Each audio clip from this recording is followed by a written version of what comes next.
Okay, there we go. We got animal cruelty. There's no water in here. They told me not to use the water anymore. I ain't got no shower. I ain't got no sink. I ain't got no clean water or nothing like this. I can't use the water anymore. Now look, I normally sweep, spray things down. Look, the chickens ain't got no water. Haven't for a couple of days now, you see.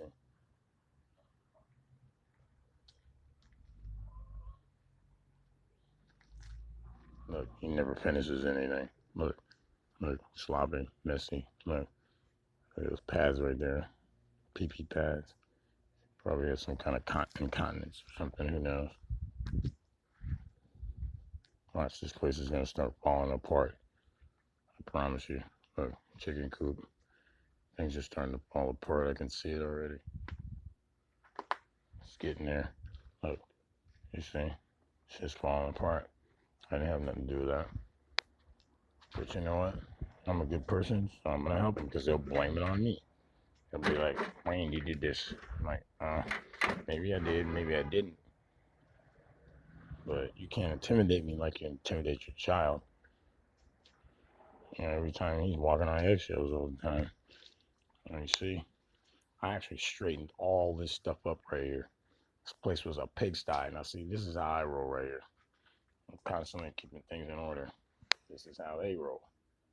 Messy. Just messy. This shit's been in here for weeks. It's got bed bugs. Bed bugs. I don't know. Oh, that other bag. No, she probably washed those clothes. Okay, I'll let you off the hook on that one. Look, you see how they live? This is how they are. Now, this is how I live. You know, I try to keep things straight, as straight as I possibly can. I try to use some little cute things. I keep stuff as coffee pot. This is all stuff that, Becky's loaned me so gracefully, graciously. Nice microwave, nice coffee pot, nice wheels, refrigerator that I keep in order. Keep things, fairly clean. It's not perfect. I'm actually cleaning this out. I do it every week. I clean everything out. I wash things. I got little cute things. I mean, the place is cute, but they just never did what they said they were going to do, which was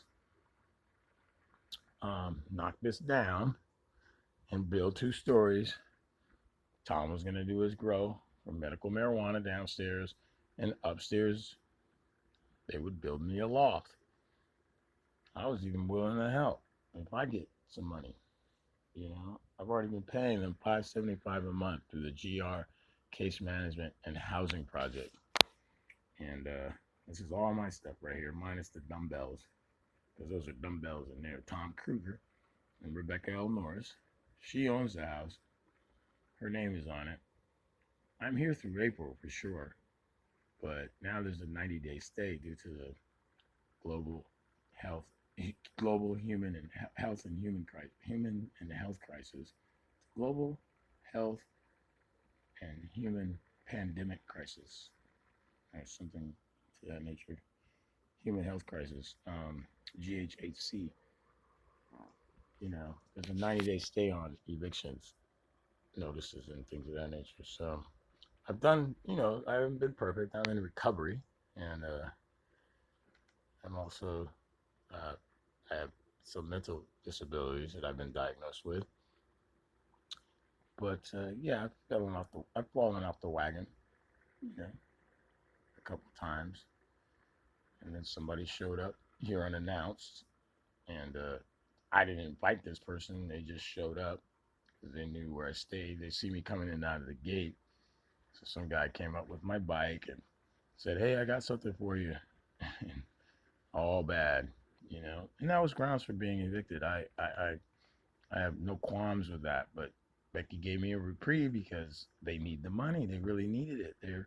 She didn't have a job at the time when I approached Tom about her husband, who's my friend. I was introduced to him, and then I had an apartment, and then I was moved over to another place, And then I was illegally evicted and physically assaulted 3 times. And one of the 3 times, the gentleman hit me with his car as I was coming to pick up my stuff on a Saturday with my friend Stuart Shin. He was a witness. I was filming it just like I'm filming this. And then I was back out on the streets for 3 or 4 months. But I was clean, fresh. My friend Richard Cavalier lived right across from my mom before my mom passed in this gated community called Inglewood Meadows, right across from the City Hall in Inglewood and the library. They're at La Brea and Manchester off of Locust and Queen. I'd be there most of the day, taking a shower, eating, sleeping, this, that, and the third. And then around 12, 1 o'clock, I would, leave out of Richards. We'd blow the horn. I'd go outside, across the street to the Presbyterian Church where Dr. Kidd is. Dr. Reverend Kidd, he's the pastor over there. He knows me. He knew me. He knew my family. He's met my mom. I think he's may have met my brother too. Maybe my dad when he came by a couple of times. He's met. He knew that I was a good person overall. And he's a good person, so he allowed me to sleep what I call the brickyards. I've got video documentation and I got a lot of content, from that era. And, you know, I'd sleep there for about like 12, 1 o'clock till 6 o'clock. I get up at 6, do it again, go to McDonald's, get some coffee, sit there. Sometimes I do stuff on the computer for people, help them with ovens, da da da da. And then around 3, 4 o'clock, I would go to the library, kind of hang out there, be on the internet, just doing my personal business and staying up with my business partners in Atlanta and all over the country, New York and Florida. Just staying in touch with folks, man, family and friends. And, just I had a nice little rhythm over in Inglewood. And then around 5, 4, 5 o'clock, reach out to Richard. 5, 6 o'clock, I'd be back over at Richard's. Sometimes I'd be there 12, 1, 2 o'clock. Just all depends, but I would be there up until 12, 1 o'clock. And I just keep doing that. I had a nice little routine and rotation. I even had other people that I put in the rotation. Thaddeus, Arlie, Cameron Martin, Savenzo, from Jamaica. I was helping out the young couple that was a boy and a girl. I forget their names. Stephanie and Hutch. They were staying over at Chuck's place for a while. I helped him, get into that place and Thaddeus, and he messed all that up. I was always dragging people around, trying to help people, but thank God, thank the Lord, praises to Jehovah and Jesus and all the angels. Sharice over at Catholic Cherries referred me to Dee Dee Hirsch. I didn't take her up on it. Then Officer Eller referred me to Dee Dee Hirsch by way of a young lady. I can't remember her name. I need to ask her who it was. Was a nice looking young lady. Officer Eller's a nice looking lady too. Not like that, but I'm just stating. Sharice, cool. She's actually disabled. She's hearing impaired, but she's awesome. Nice looking black lady, really cool. All the Hispanic ladies over there, man, I love them over there. Norma and a couple other ones. I get all their names, but then that lady referred me to Dee Dee Hirsch and wrote her name down, and boom, the rest is history. Carl was my original case manager over at Dee Dee Hirsch and FSP.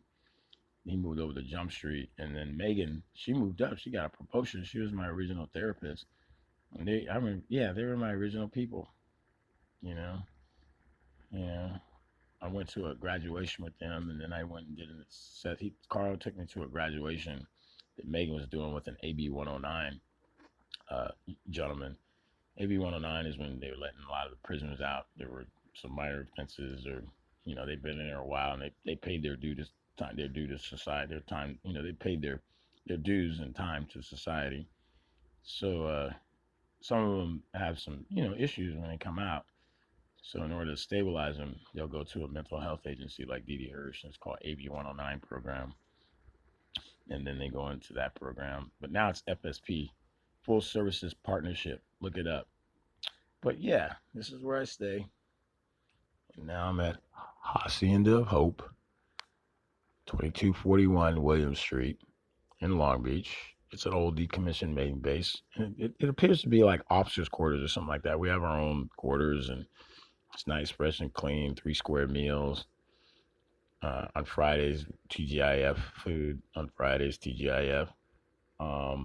Yeah, there's groups and there's counselors, and they're all peer to peer. They've all been through, some sort of crisis or mental health, or they're just like me. They're just like all of us, like my brother.